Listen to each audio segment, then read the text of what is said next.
I love where we live, our house. I live in Columbia, Maryland.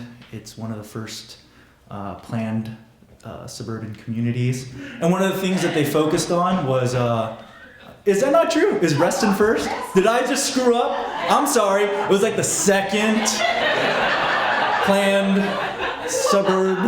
Maybe it was the first in Maryland? Yeah! That's as much energy as I'm going to expend tonight. So, like where our house is, there's a little path that goes down a hill, and then it opens up to this huge clearing. It's like 6 soccer fields, because it's 6 soccer fields. And it's bordered by the woods. And these are thick thickets of woods that are wonderful. It feels like you're in the wilderness, except, controlled with soccer fields. And it's great because it blocks off the view of the old folks' home and the busy streets that go along Columbia. And it's the place where I take the dog for a walk whenever I need to escape the house and the newborn.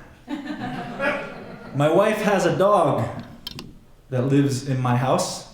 The dog's name is Poe. My wife loves this dog. I tolerate it.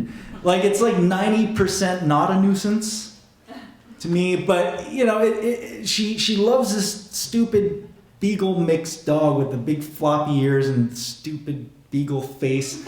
And she loves its ears, her ears, Poe's ears. When she shakes her little dumb head, it makes that little flap, flap, flap, flap sound, right? And she's like, oh, it's the best sound ever. But then we had a kid about a month ago, and the dog's pull on my wife seems to have lessened, and the dog realizes it, and it's feeling a little sad because its social structure has been upended. And when it's sitting in the living room behind its little caged walls, it just stares daggers at that baby like, you did this to me.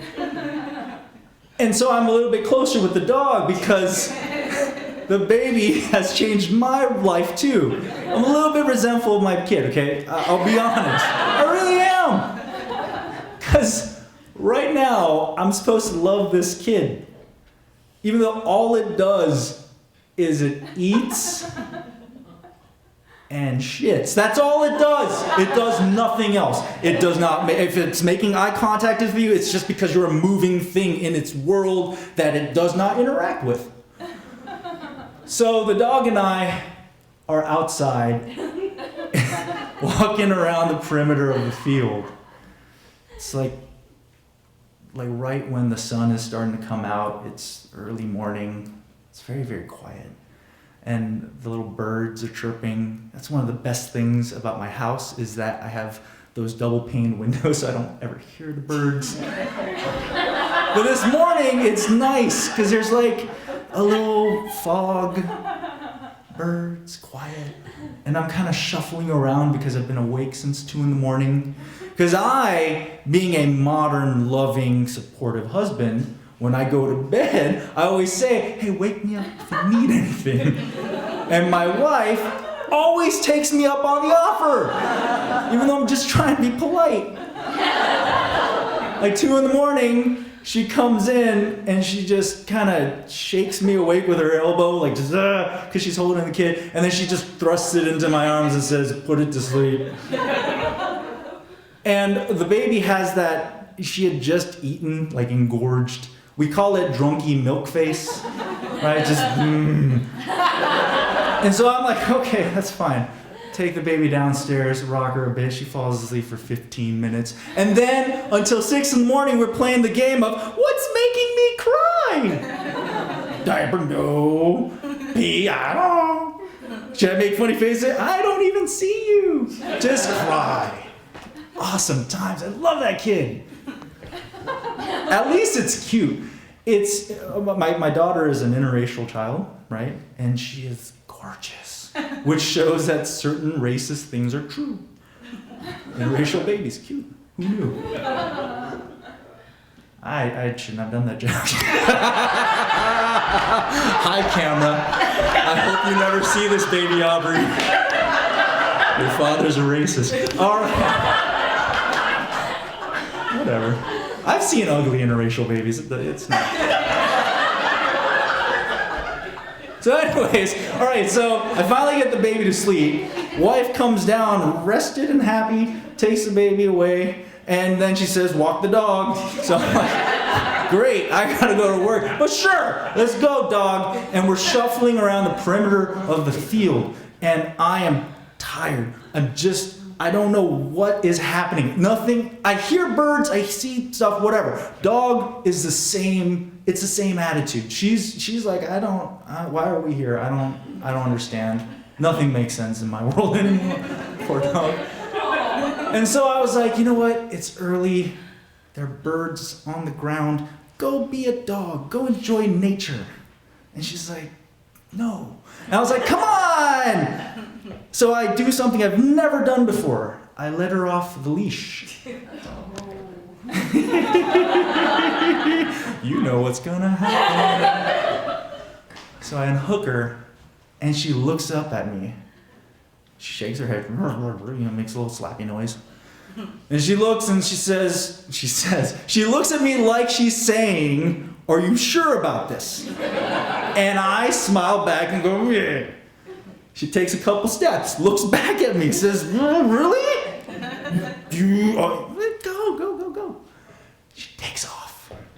And she's like, just so joyously happy. She's doing somersaults and triple lutzes, like just circling me around, just running and enjoying, and it's beautiful. It's wonderful.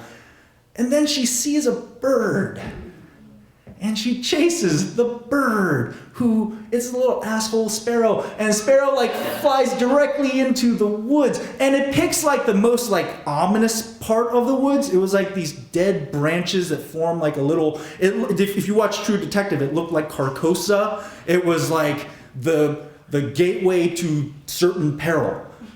Bird goes through it, Poe goes through it. I start running, and I am panicked.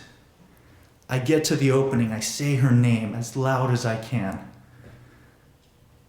And I start thinking about all the trouble I'm about to get into. Because like I said, my wife loves this dog. What am I gonna tell her? That I lost her dog doing something irresponsible because I'm a little sleep deprived?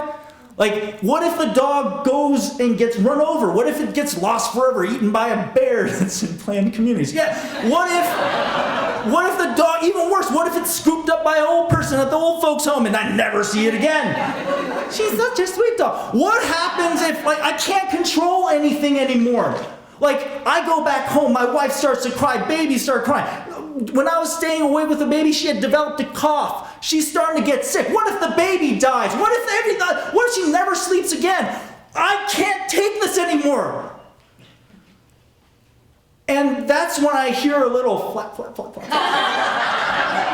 And my dog is standing right there, staring at the same spot that I'm looking at, like, what are you looking at? What are you waiting for? And this moment was huge for me, okay? Like, I didn't know what to do. I didn't know if I should be angry, if I should feel relieved. I just collapsed. I just kind of fell onto my knees onto the wet grass.